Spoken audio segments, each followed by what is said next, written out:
An enemy tank rolls through the forest of France, performing a scouting mission. Little do they know, the Yanks hide within the trees. One spots the tank as it moves across the terrain and prepares to pounce. When the time is right, a shot is fired and the tank is incapacitated. A case study in poor tank camouflage. How did the U.S. Army prevent this situation for the American soldiers? The answer lies in the field manuals detailing the operation procedure for vehicle camouflage.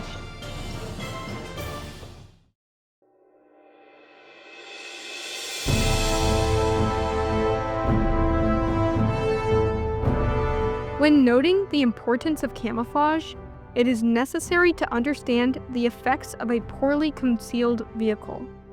Compare it to a poor maintenance job. In both scenarios, a vehicle could be lost, whether that be due to an enemy bombing attack or transmission failure within the tank.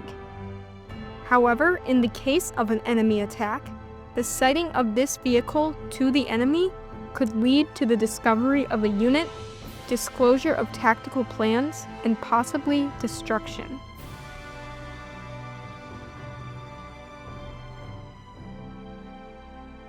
Camouflage does not equal paint. The patterning on vehicles is merely one technique in the larger aspect of camouflage, defined as the concealment of an object. In this case, the two elements of camouflage include both vehicle body concealment as well as vehicle track prevention and concealment. There are 5 factors which can reveal vehicle locations to either enemy aerial or ground observers. These include shine, shadow, shape, tracks, and color and value. I will be talking about the techniques that the U.S. Army utilized to minimize the detectability through each of these factors. The shine of a vehicle is present whenever a light in the sky, including sunlight, moonlight, or other flare light, shines upon the vehicle body. The windshields, headlights, windows, wet vehicle body, and light paint all can be affected by this shine.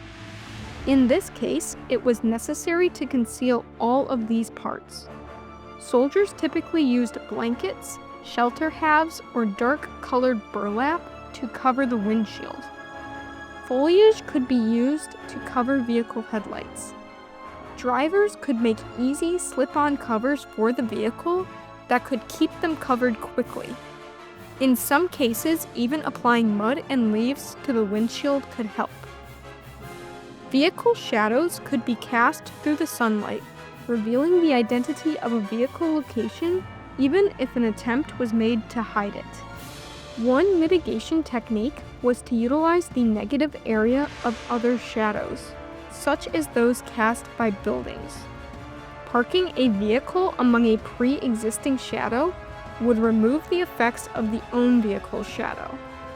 If this was not possible, it was important to park a vehicle where its shadow could be cast onto an object, such as a bush, rather than a flat surface like a road. Soldiers could supplement these measures through the use of natural materials to break up the shape and vehicle shadows.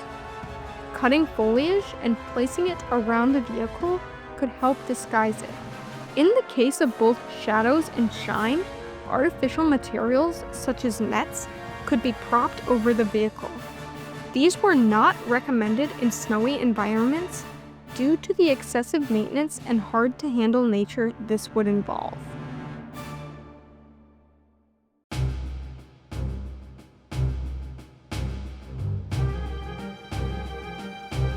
Because the enemy typically saw vehicles at an angle, at least 2 adjoining surfaces would be visible at once, such as the side and the front, or the top and the side in the case of aerial sightings. The Army used this to their advantage, designing the paint patterns of vehicles to disrupt the overall shape of the vehicle. Patterns were composed of a lighter color, typically selected to match the predominant terrain in which the vehicle operated, and a darker color, typically black or olive drab. A lighter color, such as white or light gray, was applied to the undersurfaces, which caused them to reflect light. This would lighten the dark shadows of the undercarriage, known as countershading. Temperate zones and jungle patterns utilized olive drab and black, with the undersurfaces countershaded white. An olive drab and earth red blend with reddish desert backgrounds was present on desert terrain vehicles. The earth red could be replaced with another lighter color, such as sand or earth yellow. Snow terrain vehicles were typically painted white and olive drab, or white and black. Because of the snow, the underside countershading was not necessary.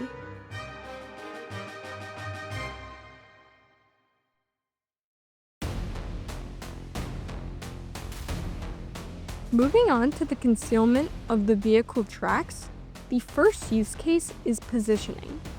When a vehicle moves through an open area, such as a farm field, it is important to conceal the tracks as much as possible.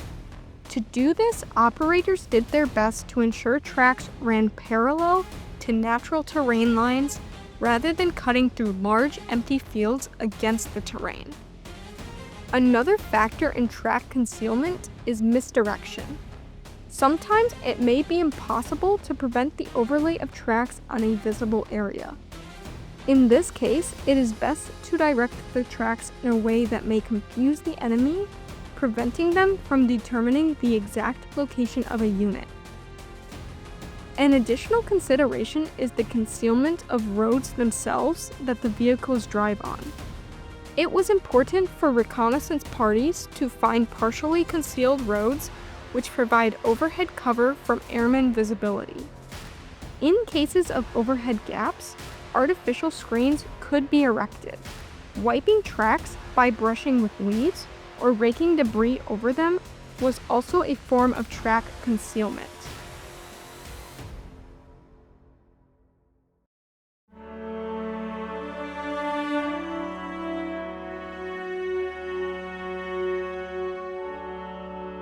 All of these factors aggregate into the overall sighting of a unit.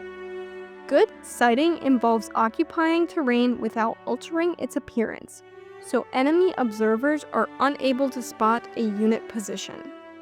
This involves parking vehicles under natural cover, or where the shape of the vehicle matches the natural terrain pattern. There are 4 separate types to the terrain patterns. The first of which is wooded terrain, an irregular terrain pattern. Vehicles would do best to disperse and park irregularly within this terrain. A straight vehicle convoy line would give away the position. The second type is agricultural terrain, whose dominant characteristic is lines within the terrain, whether that be fence lines, hedge lines, or cultivation lines. Vehicles should be dispersed parallel to terrain lines, leaving the prominent feature as the lines rather than the vehicles. The third type is urban terrain, which provided large shadow areas and building walls. Vehicles were meant to park under cover or parallel to walls and buildings, staying on the shadow side.